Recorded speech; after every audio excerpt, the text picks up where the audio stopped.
se organiza económica, política y socialmente de diferentes maneras, por medio de instituciones, leyes, etc.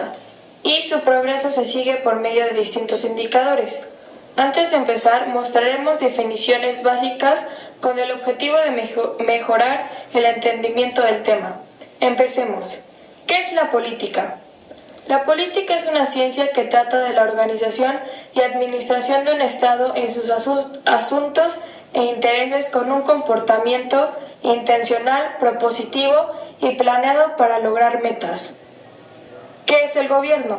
El gobierno es el conjunto de órganos a los que se les confía el ejercicio del poder político. Continuemos. ¿Qué es un sistema político? Es el conjunto de grupos y procesos que interactúan y que tienen un grado de independencia. Sin embargo, no abordan a la totalidad fenómenos vinculados con la palabra política. ¿Qué es una república? La república es una forma de organización del Estado.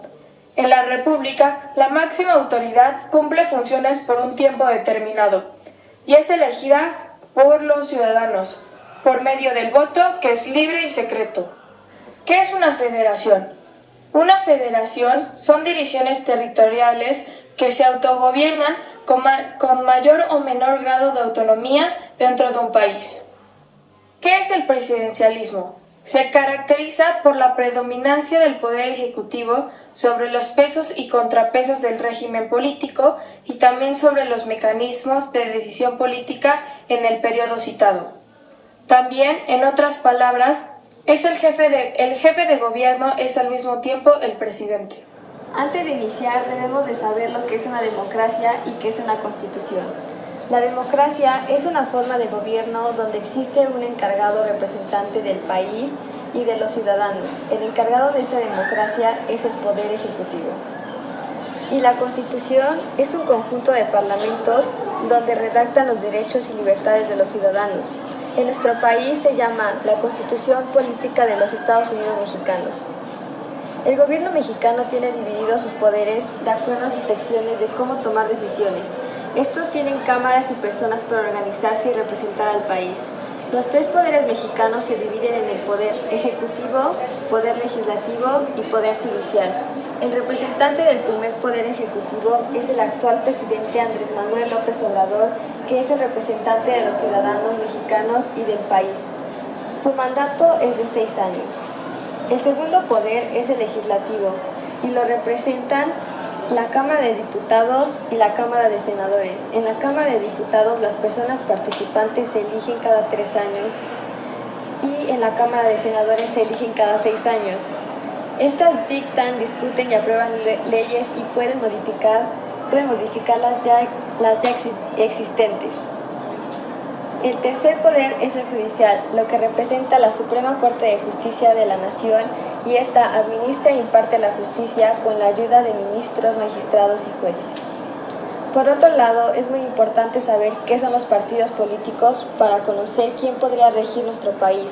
Así que los partidos políticos son organizaciones de grupos donde buscan estar y participar en el gobierno de una forma democrática. El presidente de la República, junto con los senadores y diputados, alcaldes de cada estado, son elegidos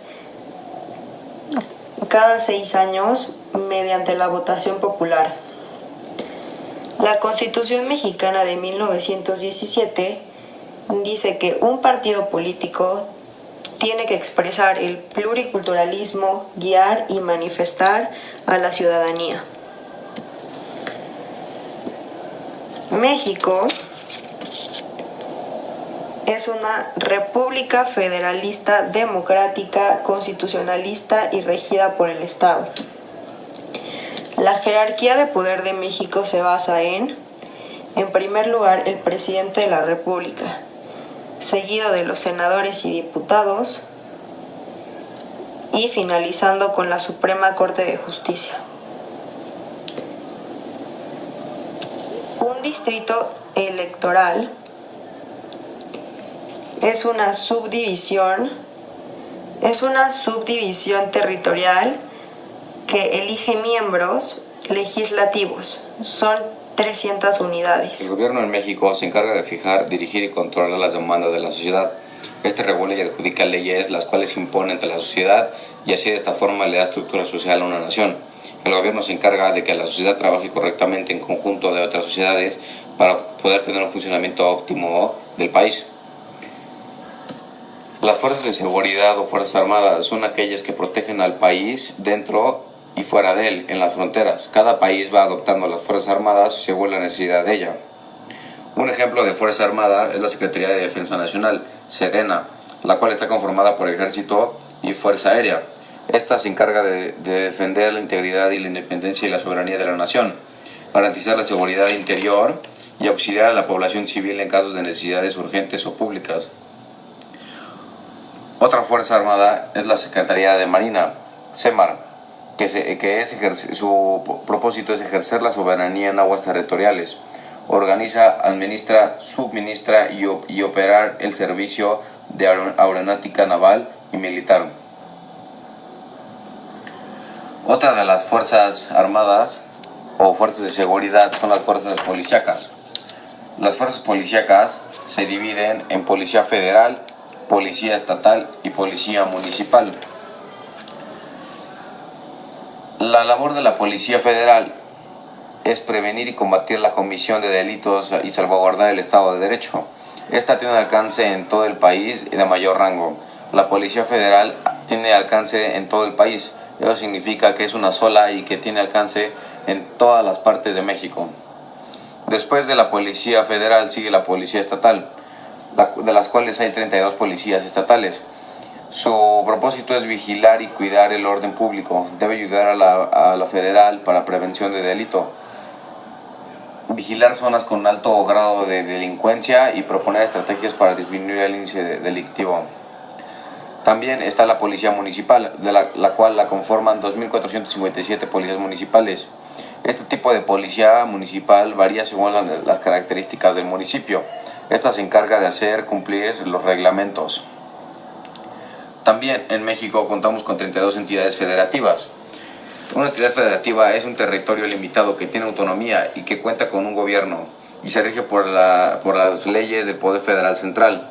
Estas entidades conforman la República Mexicana, que a su vez representan la misma entidad en México en diferentes aspectos.